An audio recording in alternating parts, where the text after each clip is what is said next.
Hello and welcome back to our podcast, Bitesize History. I'm Maddie and today we are continuing our Civil Rights series. In a string of 4 episodes, your hosts Sage, Anna, and I will be discussing and learning about civil rights ranging from the end of the Civil War in 1865 to today in 2020, how we have progressed, and where we are now. We left off the last episode in 1896 discussing the segregation stimulated by the Supreme Court's decision in Plessy v. Ferguson. This segregation was spurred on by laws widely known as the Jim Crow laws. Under these laws, many public places were segregated, and people were legally allowed to be openly and aggressively racist towards black or colored people. There were often separate bathrooms, drinking fountains, and facilities, which were not well cared for, that black people were forced to use, separate from whites. Many stores and businesses refused to give service to colored people, and most schools were segregated as well, meaning that black schools were underfunded, understaffed, and provided a lesser education than white schools. These were not the only restrictions set in place by Jim Crow laws. Right, and the Jim Crow laws created a great opportunity for white supremacists to rebuild the KKK in 1915. In its second resurgence, the Klan moved beyond just targeting blacks and broadened its message of hate to include Catholics, Jews, and immigrants. The Klan promoted fundamentalism and devout patriotism, along with advocating white supremacy. 2 events are widely credited with inspiring the rebirth of the Klan: the lynching of Leo Frank, and a Jewish immigrant, and the release of The Birth of the Nation. The film was highly praised despite its inherent racism and heroic portrayal of the KKK. The film portrayed blacks as lazy, immoral, and dangerous. Not daring to hire a black actor, white actors portrayed African Americans in blackface. Blackface was a very racist and degrading way of portraying a dark-skinned person, where whites either painted their faces with black paint or wore masks that looked exactly like clowns. What this is kind of showing is that the fact that the movie did so incredibly well, becoming the most successful movie of the time, illustrates how racist and hateful Americans were and will continue to be. While all of this racial oppression was going on, black people continued to fight for their rights. Black political leaders, W.E.B. Du Bois and Booker T. Washington, began to introduce different views on how they wanted to gain their rights. Washington's view was that blacks must first develop their educational and economic resources rather than fight for social equality. His thinking was that blacks needed to empower themselves by getting good education and earning money to be used to fund an equality movement. But like all large groups of people, not everyone agreed on this peaceful and passive strategy. A man named W.E.B. Du Bois, on the other hand, rejected Washington's gradual approach, demanding that a talented tenth of blacks have immediate access to America's schools and professions. He urged vigorous activism, including court challenges to win equal rights for blacks. In this way, the colored population would gain a foothold in white society and begin to climb to social and economic equality. One of the Boys' first stabs at getting social and political change for African Americans was through the Niagara Movement. Named after the Niagara Falls, the Boys founded the organization with the goal of creating a more radical and organized plan towards equality.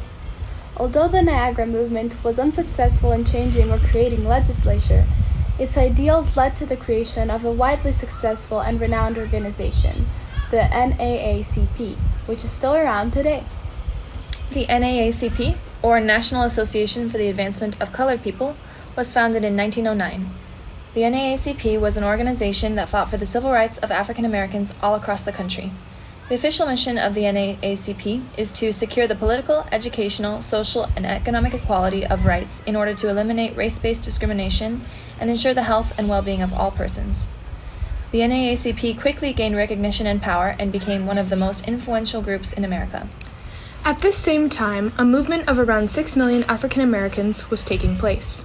Between 1916 and 1970, blacks were moving northward and westward like crazy, trying to get out of the racist rural South. This not coincidentally starting the year after the KKK reformed. This movement, known as the Great Migration, brought blacks to northern cities searching for jobs and opportunities.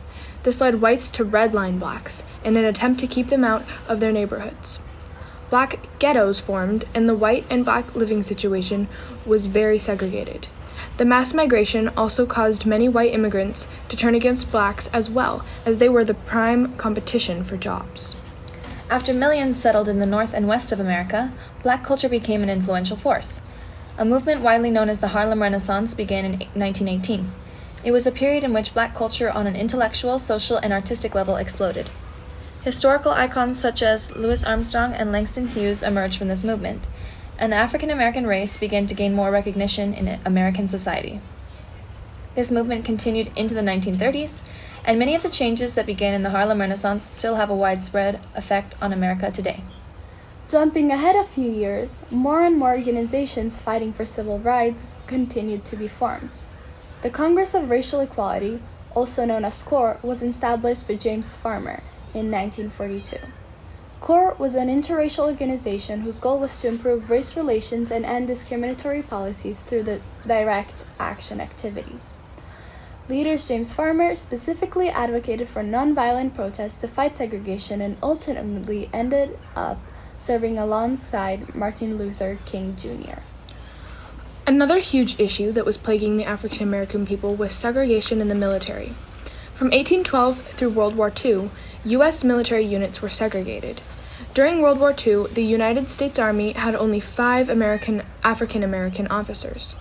No colored person was eligible to receive a Medal of Honor, and most perfectly capable black soldiers in the military were placed in non-combat units. Sometimes African American soldiers had to give up their seats on a train or bus to give space for white Nazi prisoners of war. President Truman issued an executive order in 1948 which officially removed blatant racism in the military, but things were slow to change. Segregation was found in every aspect of society, from the military to neighborhoods to schools. In 1954, Linda Brown had been denied permission to attend her neighborhood school in Topeka, a school reserved for whites. Brown sued the education system to get justice and have her rights recognized.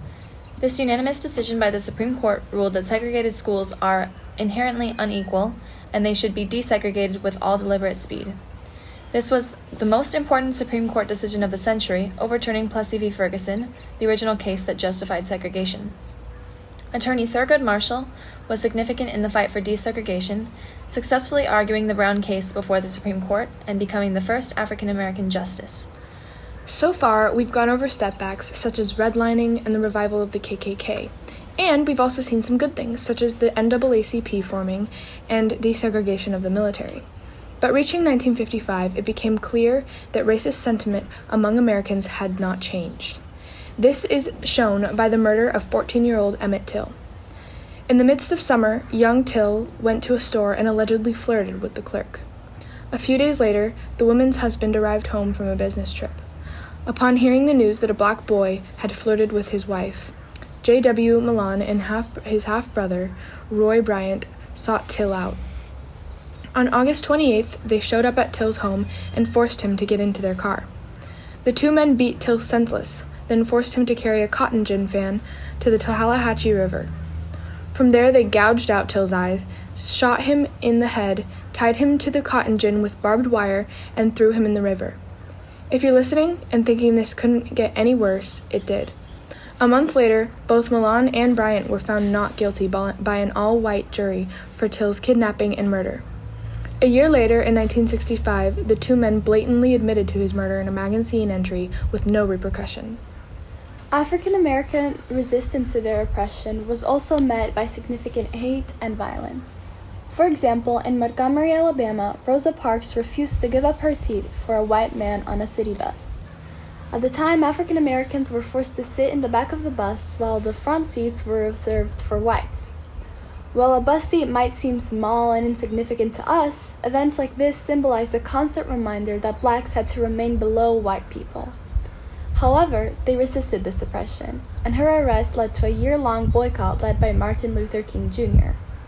Eventually, the Supreme Court affirmed the decision outlawing segregation on the buses. This boycott brought Martin Luther King Jr. to national prominence, demonstrating the power of nonviolent protests. This small victory did not mean that the fight for civil rights was over, however. In 1956, the Southern Manifesto was written at the 84th Congress of the United States. The document opposed racial integration of public places. The goal was to get Southern states to reject the Brown v. Board of Education case and keep integration from happening at all costs. The document argued that Brown v. Board of Education encroached upon the reserved rights of the states and the people. So, in September of 1957, the decision for Brown v. Board of Education was put to the test. The Little Rock Nine, a group of 9 black students, enrolled at formerly all-white Central High School in Little Rock, Arkansas. However, on September 4, the first day of classes at Central High, Governor Orval Phoebus called in the Arkansas National Guard to block the black students' entry into the high school. Will white supremacist mindsets continue to oppress blacks' ability to rise up, or will African Americans succeed in their fight to win their freedom? Find out on our next episode of Bitesize History.